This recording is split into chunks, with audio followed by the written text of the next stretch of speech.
Mama wakwaba wo frame Ajua search me mesro na wa subscribe to my channel near notification bell no so for more news.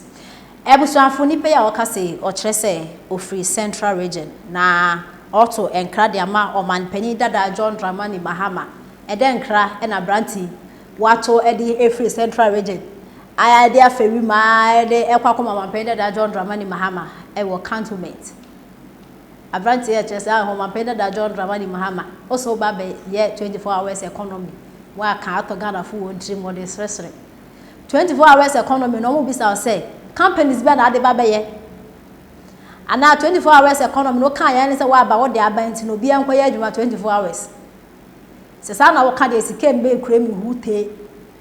na central region abranti ya ebi so omanpani da John Dramani Mahama say Komenda sugar factory is eziware ne sugar factory na renis no adanya mo ntimi yanwie ahwene kakakra mo ntimi yanwia ene na no Captain Smart eko koto sugar e won bakola edukogina na sa Captain Smart edede menim reason why nti amafo egini di as journalist oman yatima youth yin adwuma ya youth bre a central region for elbo president otiso nechi so on be factory company no sugar factory company no na enye complete no munya adwuma enye no wakokoto sugar e won makola akogina ho say sugar factory na ready so na sugar ba kupo ba company na omo machine omo de adwuma po ni ho nti abranti is obi so omanpani da John Dramani Mahama say company na uja isi wona awareness no o ba complete and na the 24 hours economy na ba ana da ya mono mo asonte ansa no mo ate sa 24 hours economy na wo kana say nti ese ma abranti e de etuja. Hello Komenda sugar factory right near me. And of course, they no dey 24 hours in their problem.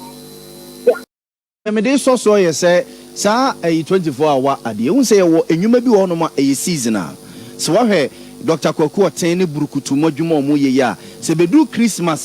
the consumption of ebia alcoholic beverages ne insuo ne sa ne manema na ekosoro pa. Nje bia se no ye adwuma ebia no papon eye no nsia obon se omo production no omo kasa fa nipa efa boys ni bi se obi a ye fa Christmas na yetima run shift aye adwuma na dwuna se be a ye be meet production no yes eye seasonal obi ti se tell ani a opamade edu Christmas obi akwaje ni bronya atade omo ye night market yes oye ne night ne deda so to say to meet demands the customers and yama omo de abrane se be ya obe meet omo time limit no oye adwuma ne deda sa tell ani na opamade bi a eye Christmas no and adwuma ne nyina akwa Christmas no 24-hour economy no there should be a deliberate policy so to help them say tell any now opamade ni kwa say Christmas nko na okwa akonya adwuma ene yenkwala ye omu ko school even crab buying school si eye basic free kindergarten de ko si eye JSS ya omuko ya ye pama ban jesi de ma wo mu say nkwala uniform na ban se wono na epam mo nchecha mfama district assemblies no na district assemblies na enwa telafo a omo wa ne district mo mfama wonum na kabo mo ne inshiraba fashions mo cheche de mo a they will recruit people so they say all chana adwuma no you are creating jobs for eye sa emrante no there should be also a deliberate policy from president no okay say why 24-hour economy na me wo ifidie ni si ho na me ye ne say me nya tofo me nya obi a oba be fa na 24-hour economy no mfa so e ba so ye de eti say bia te say yem papa Boris B mo ne Vesta mu ya omo eye ye sanwa e wa ha say there should be a deliberate policy say free SHS for ni nyina mo be to anwa de free no ho no eti o kwa to anwa de free Vesta oil ho no mo a also meet demand no it will be fa nipa man ya oye emo wo agunan dead rice the people on person omo ya ade no but there's no market it will catch them say we 24-hour economy ma produce ade ni si ho na me nyobi e ma ne ma meto akonta na yekoya na say buy it's going forward president awobaba no so there should be a deliberate ade to say deliberate o maka say da a pampers ne hwan no ye no Ghana ha say no wo sanitary pad no omo yi taxes so the basa so no ma ye hu say akonta say say ne board den credit 25 Ghana cedis say next month to say January sa de ne start ya o sa Ghana there na 20 or say 50 or say buy my list near ko dwom ko check so o mate so ni kwan so so mo ye tirimodен ene nipa bone sam ya yi sa taxes ni nyina free so mom na still mo guso de get 25 ba sa na so mo ye nipa bone for all right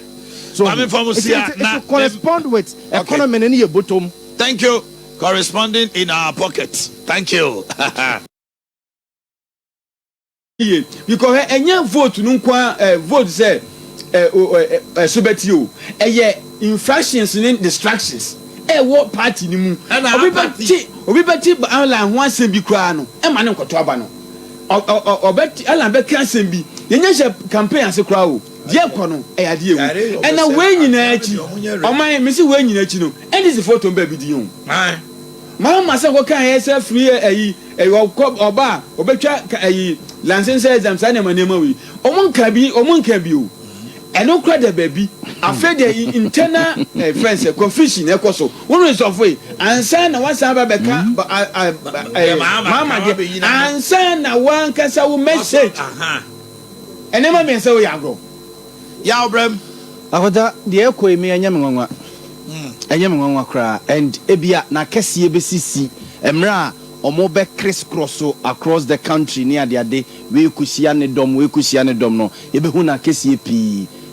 normal enya de foforo akonta ba bia ye gina sese no yera alanchematen be pese NDC be ba power than NPP e be breki 8 no just to prove a point say be ya ne political relevance ebe koso atena ho because about me we need 2024 elections now he's dead as a politician.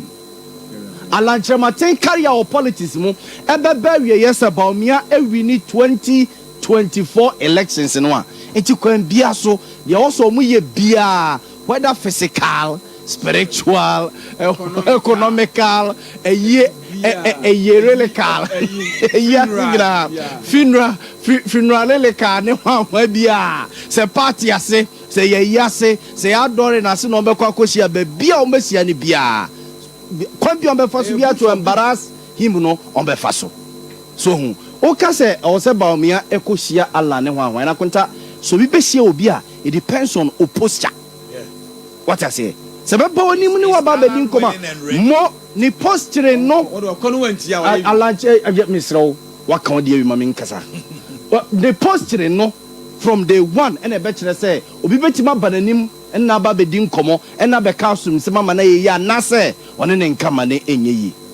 akota ba bi ade no omugina sese no yes a difficult moment akonya bia tofie na akonta ye priwie na akonya ne kodi ba ko nsem a yes sa ne ma we ebeba echichi beba no it is hard to bow me enti na was started sadie no also obodam ne frifie enti was started sadie na frifie wosia Canada Japan wosia Dr. Uso Free Akutu wosia Francis Adenimu enti obodam na frifie ansa na so betiesi abonten a watiesi abonten akwakopa bia afafrato achiri kwan na wo fie dia wo nka nwie wo so kwakwa afafranto na abakọ ba ne se efiefo ni nyina so kwa na de hwan e na ekwa akọchichiri dom no de esie enye nwanwa akota Saturday mi no ba bia ne ye nam nyina yi ye nam asokwa mani bon to ma no so na am se ade we de eye ade a ebesi